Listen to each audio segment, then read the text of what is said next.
Hi everyone, so Melvin from Art Potter's Gallery, and today we are starting a very special session here.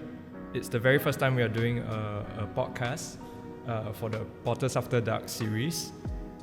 So today we have with us Yoko Choi, our artist for our current exhibition Journeys, and today let's enter this casual conversation. Yeah, just to talk about the exhibition, the artist, and also her artworks. Okay, so without further ado, let's dive into the conversation. So Yoko, welcome. Hi, Melvin. Yeah. So before the podcast began, right, we were actually discussing what if we turn this whole session into a ASMR podcast. That would be quite unique. Yeah, because Yoko is also a registered art therapist, and today we are going to learn a bit about art therapy from her as well. So Yoko, how did you begin your journey into the visual arts? Yes. So first of all, thanks Melvin, and thanks Art Potters for this chance for me to come and have a casual dialogue. And although I don't know what's the relationship between art therapy and the other, what's that? ASMR. ASMR. Yes, it's how did my journey with art start? Right, I started to make art when I was. I think in my 20s, just finished my study in architecture, my first degree. So after that, I was practicing architecture. So every Sunday, I went to a studio to practice watercolor, and it was 10 years, just 10 years into doing my architectural practice, and every Sunday, rain or shine, I went back to the studio, do watercolor studies and practice. But I would say my formal education in art really started in 2014. I enrolled in a Diploma of Fine Arts, major in Western Painting in Nanyang Academy of Fine Arts. And then after 2016, I continued to create, and I continue to explore more mediums and different processes, especially during my study in the Master of Art Therapy course. I found myself having more interest in hands-on approach, sensory approach. I even did two performance art in a community project and another art show. So I see. Wow. So yeah, it's a very interesting journey. Yeah, because I know that you are formerly an architect. So how did you end up in Singapore? I relocated to Singapore because of family reason. I didn't expect to move out of Singapore. Move out to Hong Kong at all. So it wasn't in my life plans and life goals, to be honest. That's why I'm here. And therefore, this exhibition is also called Journeys, because we are not only looking at the artworks, but we are also looking at the actual journey of Yoko, of how she relocated from Hong Kong to Singapore, and how she has progressed in her new career as an artist and also art therapist. So let's talk about the exhibition. What was it like creating works for this show, and also especially now we are going through COVID, what do you think the relationship of these works, and how do they speak to the current times? In this show, there are works that I did years ago. There were also some works that I renewed or do it again. So majority of the works, I would say the process are very personal and very quiet, very calm, and just to be myself and to be with myself in this series of work. And most of the times, right, many pieces, actually I had these strong feelings what am I doing, and what is this, and when do I end, or how did I start this? Yes, and I don't know where I'm going to. When I reflect this process in the times of the pandemic, especially, these pieces speak to me in the sense that arts sometimes can help us to stay more balanced and more relieved in the times of unknown and also uncertainty. So much of the work were created during that years. I just relocated to Singapore, right? So that times was like a period of turmoil, like emotional turmoil. A lot of, there's no up. I would say there were a lot of ups and downs. It's just a down, down, down, down, Right. down. So journeys of ups and downs, Yes. basically. So during that journey is mostly down, down, down, down, down, up a bit, but down, down. It's going down. So now in COVID, right? During COVID time, it's also like a lot of push and pull, a lot of up and down, uncertainty. So creating this series of art, making the repetitive art, repetitive marks, helped me to stay in the present, very alert of what's going on in the surrounding, and then what's going on within myself, like the body and the soul, and what are those emotions and what are those needs, what are those voices, the sensations, all those things. Right. When I'm so present in the making. Right. I think a lot of people can relate to that, because we are all headed towards some unknown destination in this weird journey right now. So no one really knows whether what the situation of COVID will be in a few months or in a few years' time. But what's important is how we take care of ourselves, and it's very powerful, I feel, what you say, that you can actually cope and also to heal with art. And I think your works really do show that. What I particularly notice about your works is that through your repetition,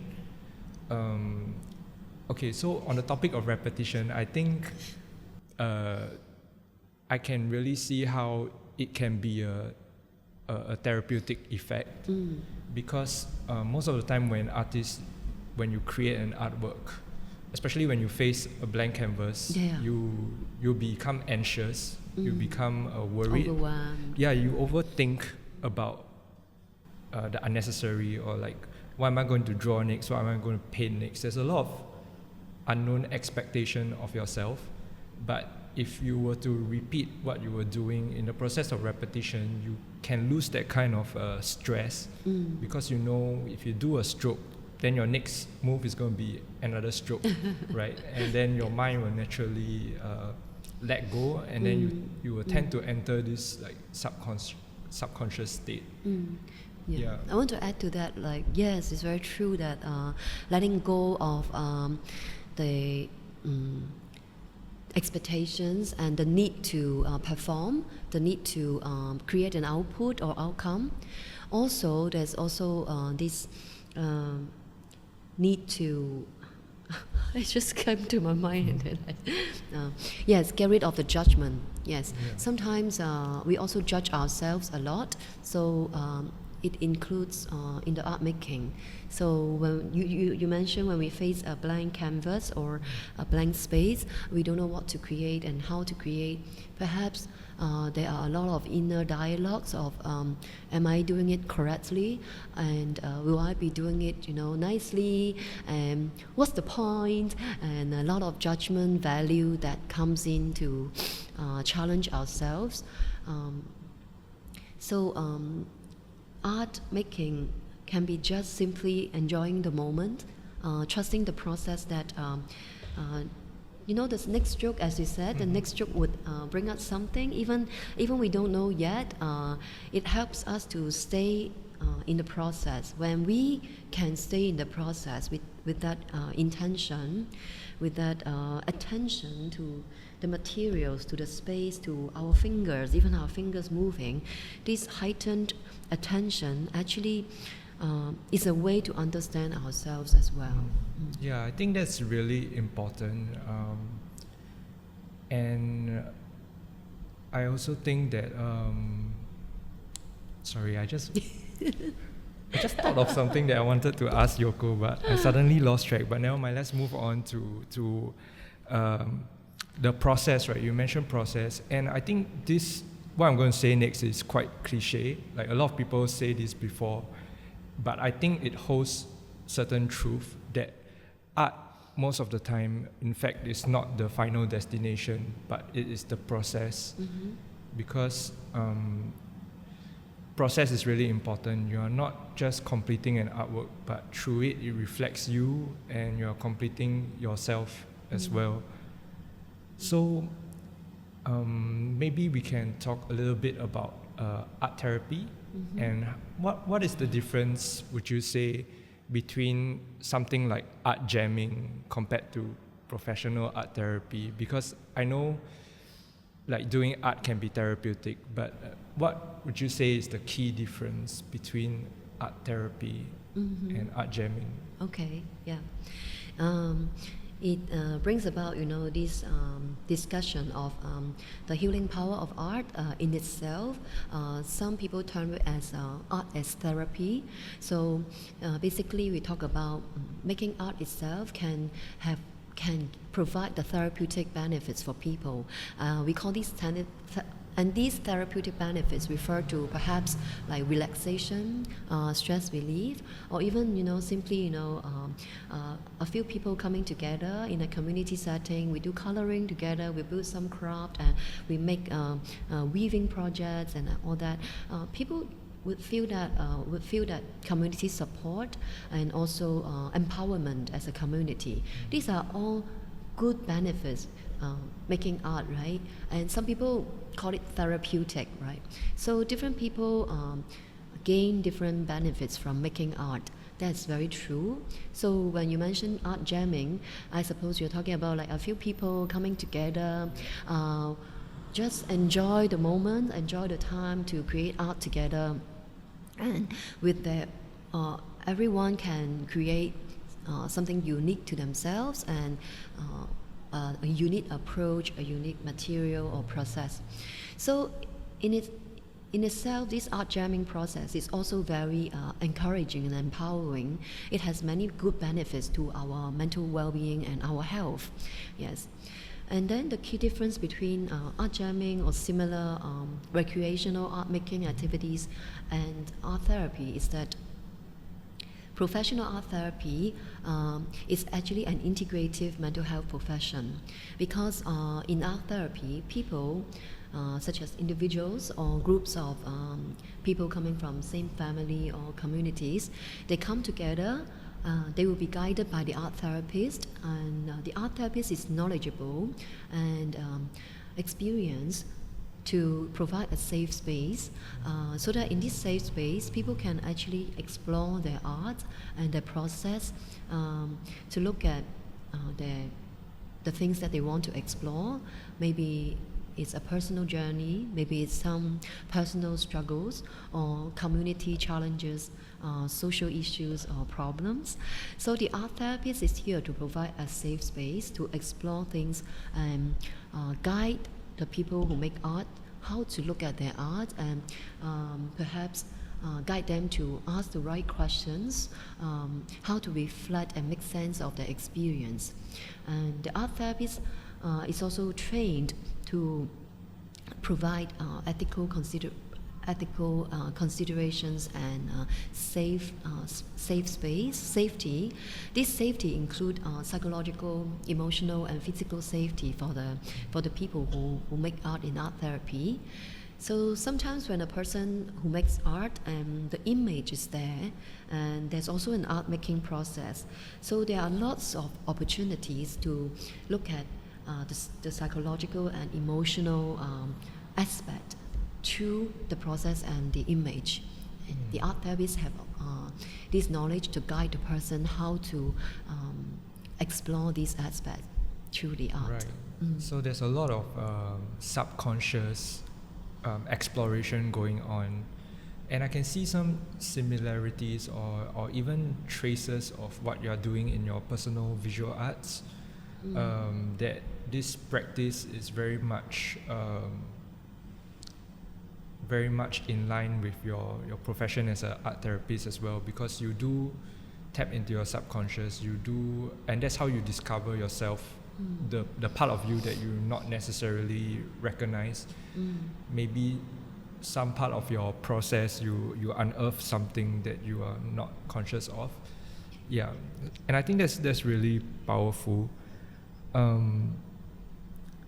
So the next question I have for you is also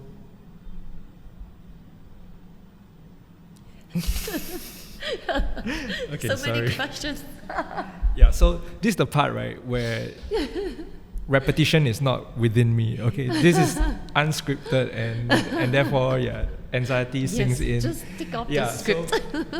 Yes. So yeah, this is the part where like you don't know what the next step is going to be, but that kind of thing. Yeah, we just want to have a casual conversation over here. So right now, what do you think most people can do in terms of art making that can help them to cope with COVID? Like, because people have a lot of time right now, what are some simple exercise that everyone can do that you can suggest when people have free time? I like this question. Yes.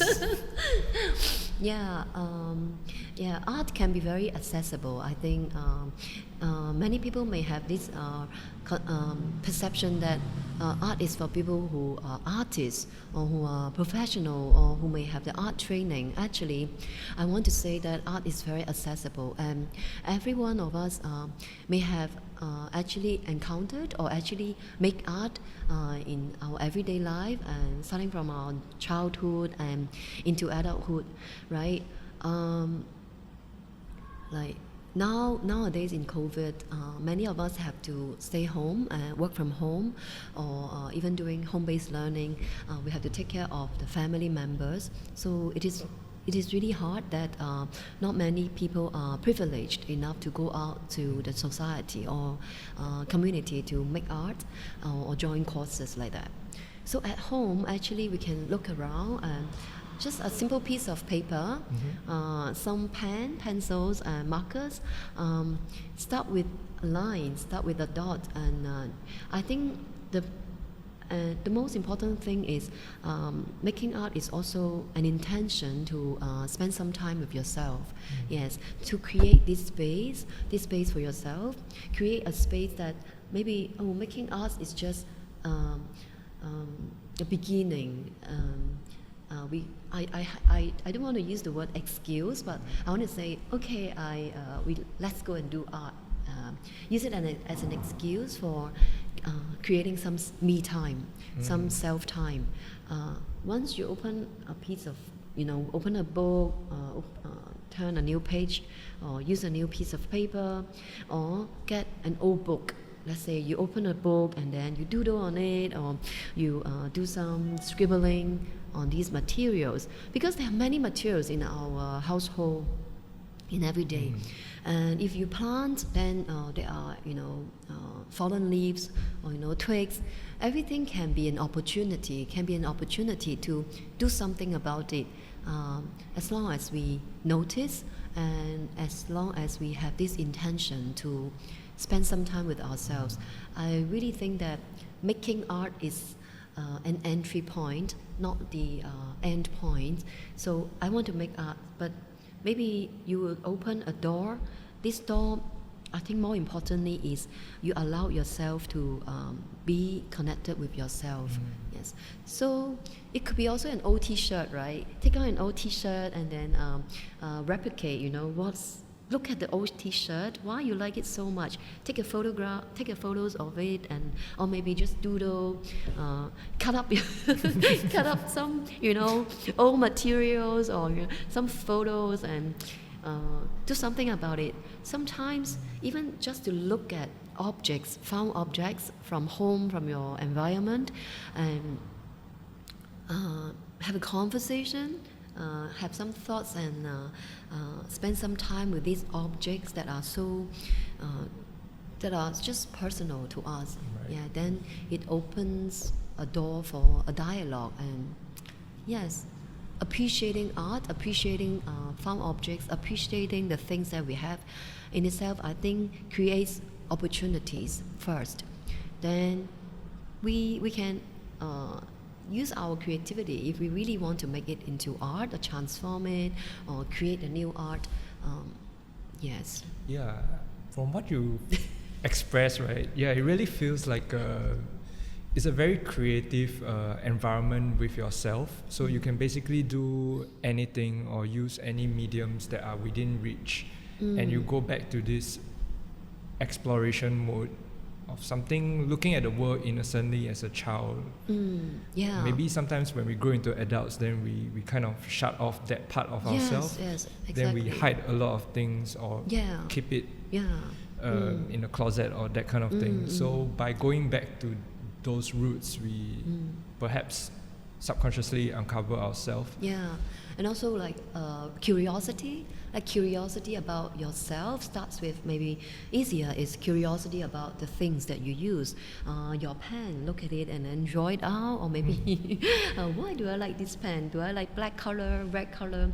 And then look at how you dress yourself, look at your closet. These are all materials and objects that are so easily accessible. And yes, and then use some creativity and imagination. Then we enter into that space of creativity and creative art making. Yeah. So now that we are on this point of the conversation, I'm very curious. So for your medium, you use marker pen, right? Marker pen on Chinese rice paper. How did you discover your I would say technique, or this form of creativity, or this form of mark making? Because from what you have described, you could use a variety of techniques, and then along the way maybe you found something for yourself. So how did you get on the journey of using marker pen? Yeah. Actually, this journey started during my time in NAFA, when I studied Western painting, and the medium that we used was oil paints and acrylic paints. So that year I was pregnant, so I don't want to use paints mediums or even oil paints that have chemicals and all that. So I myself, I like the humbleness of pencils and charcoal and paper actually a lot. But sometimes we create this type of art, then it's very hard. I don't know, like during that time, it's many people like do oil painting. It's like, again, the perceptions, or other people, how they feel about it, or even the course requirements, right? So I was accidentally, right, unexpectedly, I have to explore new mediums because of my pregnancy. So I use mediums that have to be light, have to be handy, because I work from home. I was pregnant, so I have to work from home, and then I have to think about the logistics, how I bring the work back and forth from home. And so I just explore all the dry mediums, pencil, pens, charcoal, pen, markers. And to be honest, like within a pulse of trial versions of mark makings on paper material, I found that, and with the guidance by my teachers, so I continue to develop. I think what you have mentioned is also really interesting in terms of creativity. Like sometimes creativity, we get too used to our own workflow, or we have no idea what to do. Sometimes restrictions or parameters we set for ourselves can actually boost our own creativity. Yep. Like if we have a set of found objects, what can we do with it? Yep. And I remember you telling me that your process for you creating your artworks, you don't really try to think of a final destination for your artworks. Like, you don't think of like, today I'm going to draw mountains. Yeah. Instead, you create parameters for yourself. Like, today I'm going to use blue marker, and then let's see how it turns out. Yeah. So, on the subject of markers, I also noticed that your works are really intricate. There's many layers, and although they are mainly monochromatic, but there's a great there's a huge range of shades and tones. So how do you achieve this dynamic range of grays and blacks? If you are just using a marker pen, can you tell us more about that? Yeah, it's really interesting. Yeah, I discovered that the pen, right, the ink naturally dies out the more I use it. So it's like the life of the pen itself. It's like being used and being spent through the process. So I realized the more I use it, the less intense the ink, the shade, as you mentioned, it is. So slowly, I just use the same brand, same marker pen, but I categorize them into different families. Like, this is new members, this is very old members, this is dying member, and this is like young members, something like that. So I have 100%, 90%, all the way to 0% ink marker pens. They are the same. They look the same, but then but they have the different age. journeys, yes, right? Yes, it's different. That's really cool. Yeah. Then depending on each piece, I will take an old man, take a young girl with me, and I'll just play around with the simple elements of art, like colors. Mine is just monochrome, but like shades, curved lines, straight lines. Yeah, that's fascinating. It's almost really poetic that not only you who went on a journey, but your tools also went on a journey with you. Yeah. And then you still continue with them and compartmentalize them into different parts of the journey. So, talking about the artworks in this gallery, which is your... I know as an artist, all of your works are like your babies. There's no like, you see them all equally, they're all equally unique, but which is your bias? Yeah, which work do you feel extra special? Because most of them, they are products of your subconscious. Yeah. So you would feel something after they are created. So which work gives you the most surprise about yourself? I think the most surprise has to be this one. This one? Yes. What do you see? I see many things from this artwork. I see teardrops. I see peacock feathers. I see avocados. Yeah.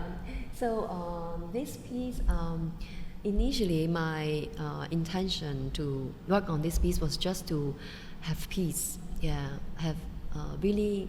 I just want to create a piece that I can feel peaceful. So with this intention, I associated with my own god, like the goddess of mercy that I'm very connected with. So in Chinese, they call her Guan Yin. So there's this image of her which holding her hand like this, and sometimes there's a water drop dripping from her hand. And that water drip on a puddle of water or maybe a cup.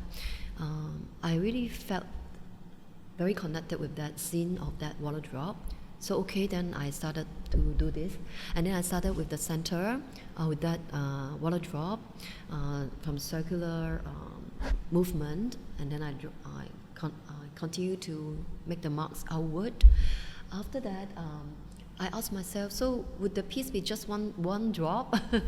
Then I thought, maybe I would break the balance a little bit. So I created the other two water drops, like half of the water drops.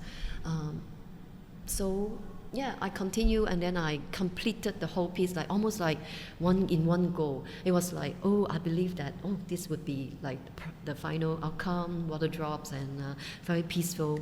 And indeed, in the process, was very peaceful. But the moment I hang it up, after it's finished, I share with you, right? Yes. Yeah, after I finished, then I step back, like many steps back and look at it.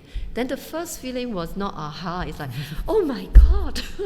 Then I saw something immediately. So I saw like the women breast. I was like, oh my God, it's like the center part is like a pendant, right? The pendant from the necklace and then the breast. So I thought to myself, I was supposed to be very peaceful. This piece supposed to be very serene and very like, very clean. Then how come it came to me that I saw it and I saw the women, the body parts. But I just told myself, maybe femininity has something to do with the seeking of peace, or maybe there are many thoughts that came to me, and it was a very happy surprise and also a shocking surprise. I really didn't expect it. That's I think that's really important that you mentioned this also. Maybe that's the reason I'm not at ease or at peace. So it's like unearthing or reflecting your need for comfort when you first arrived in Singapore. And it all manifested in these forms. So to kind of wrap this up, what is the future direction of your art practice? As you see, my artworks are mostly monochromatic, and I also wonder that was a journey that I usually use black, and black and white is really felt very connected with me. I have always wanted to add colors to my work. I have always admired people who can play with colors, and when I see colorful works, I also feel very joyful. It's just that it cannot come out from my hands.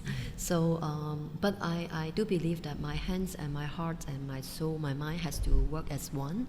So I feel that I'm a little bit ready to explore colors. Just a little, because colors also make me feel sometimes very overwhelming. So that's why I chose one color. So that's one direction. I want to work with colors. Be not afraid of colors, maybe. So the next direction could be working with another mediums. Because during this journey, as I mentioned, it was also a need that comes out from life, right? So I have not touched my paints medium for a very long time.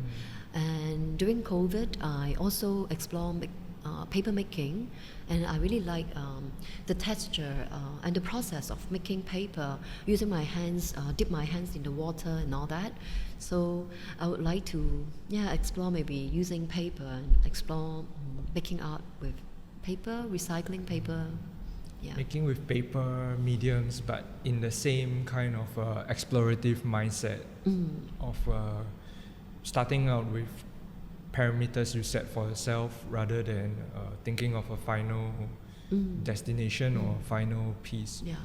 I think I imagine it would be more like sensory approach, because making paper involved a lot of sensory processes, and then also paper also is about life, so has a lot to it's true. Think about like where does paper come from, and how do I honor paper, and I think it fits in very well with your use of markers as well. Like your mediums go with you on a journey, so if you were to focus on paper, then naturally paper, they decompose. They go into this sorry, I'm just have a loss for words for the. So paper tend to turn yellow over time, or depending on the grade of paper. And some paper, they just become really delicate. So it reminds me of like the marker pens that you keep. And regarding color, I think it is you should take your time, like what you say you want to, because colors could be distracting for some. And also colors are unique to everyone, so not necessarily you have to use a lot of colors, because I think especially when it comes to something meditative, colors might be distracting. Colors might actually jolt you out of the meditative state that you are in. I don't know. You don't know. It's a hypothesis of why you use monochrome in the first place. It could be a hypothesis. Yeah, it could be. Of Yes, that. it could be. Because I think I'm not a person that. No, I how should I say? I don't have that problems of choosing colors. I don't know. I'm just very naturally fascinated. lean to- Yes, I think I'm just very fascinated with black colors. Yes. Okay, so thank you so much, Yoko. We have learned a lot about your artwork, your journey as well, and also, very insightful conversation. It is. Some of the questions I didn't even think about. It was just spontaneous that I asked during this podcast. Thanks for that surprise. Yes. I think this is more organic also. Like sometimes if you over prepare, right? And then you won't really. Sometimes the shock is the shock to your subconscious, and then you just throw it out. So that's how we discover new things also about ourselves. So thank you everyone for tuning in to this special edition of Potters After Dark. And Journeys by Yoko is on show until 7 November, so please do come and see the exhibition. And